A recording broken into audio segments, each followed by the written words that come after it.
आजचा प्रश्न हा आपण वय कसं काढू शकतो या संदर्भात. आता फॉर एक्झाम्पल जर एखादं सांगितलं की 2017 रोजी जन्मलेलं एखादं मूल आहे, ए हे मूल आहे आणि त्यापेक्षा बी हे मूल काय आहे त्याच्यापेक्षा लहान आहे, तर ते कोणत्या साली जन्मलं असेल. तर या सिंपल प्रश्न येते की नंतर जन्मलेलं मूल हे काय असतं तर लहान असतं आणि आधी जन्मलेलं मूल हे मोठं असतं. तर हा फरक तुम्हाला कळायला हवा आणि इथं तुमची तर्कशक्ती ही तुम्ही वापरली गेली पाहिजे. तर आता आजचं उदाहरण काय दिलेलं आहे पहा. बी चे वय ए च्या वयाच्या दुपटीपेक्षा 5 ने अधिक आहे. ए चे वय 26 वर्ष असले तर बी चे वय किती. तर आता दुप्पट, तिप्पट, चौपट म्हणजे काय तर दुप्पट म्हणजे 2 गुणणे, निमपट म्हणजे भागणे, निमपट म्हणजे त्या वयाच्या निम्मे. हे तुम्हाला पण माहिती असणं गरजेचं आहे. दुप्पट, निप्पट, चौपट, पाऊणपट, पावपट. तर ह्या गोष्टी तुम्हाला पण इथे माहिती असल्या तर तुम्हाला हे एक्झाम्पल सॉल्व्ह करायला इझी पडणार आहे.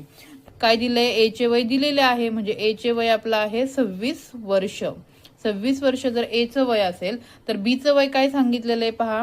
बी चे वय म्हणून बी चे वय म्हणून बी बरोबर ए च्या वयाच्या, ए चं वय किती दिलेलं आहे 26, ए च्या वयाच्या दुपटीपेक्षा.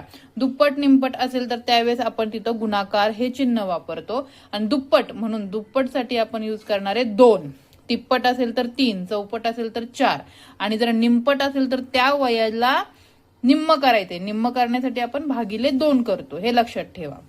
दुपटीपेक्षा 5 ने अधिक, अधिक सांगितलंय म्हणून काय लिहिणार आहे आपण +5 अधिक 5 म्हणजे 5 ने अधिक आहे. कमी आहे म्हटलं असतं तर तिथं -5 आलं असतं, लक्षात ठेवा. तुमचा गुणाकार करायचा आहे 26 गुणिले 2 येणार आहे आपलं 52 आणि 52 अधिक 5 उत्तर येणार आहे तुमचं 57 वर्ष. म्हणजे ए बी चे वय किती असणार आहे तर 57 वर्ष असणार आहे.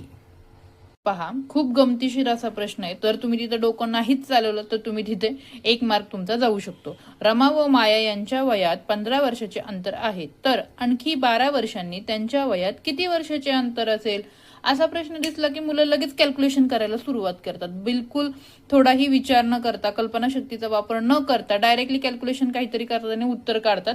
पण उत्तर म्हणजे थोडा विचार करा. जर रमा आणि माया 2 व्यक्तींमध्ये जर 15 वर्षाचं अंतर आहे तर ते 10 वर्षांनी आणखी किंवा 10 वर्षापूर्वी कोणत्याही वर्षाच्या आधी किंवा नंतर जर ते वय विचारलं तर त्यांचं अंतर कमी होणार आहे का रे तर नाही. अंतर हे तेवढंच राहणार आहे, ते अंतर बदलणार नाही. तुम्हाला ते 10च वाढतायत. असं होतंय का की एकाचं वय थांबतंय आणि एकाचं वय पुढे चाललंय, असं होत नाही. तर 12 वर्षानंतर देखील त्यांच्या वयातील अंतर किती असणार आहे 15 वर्ष.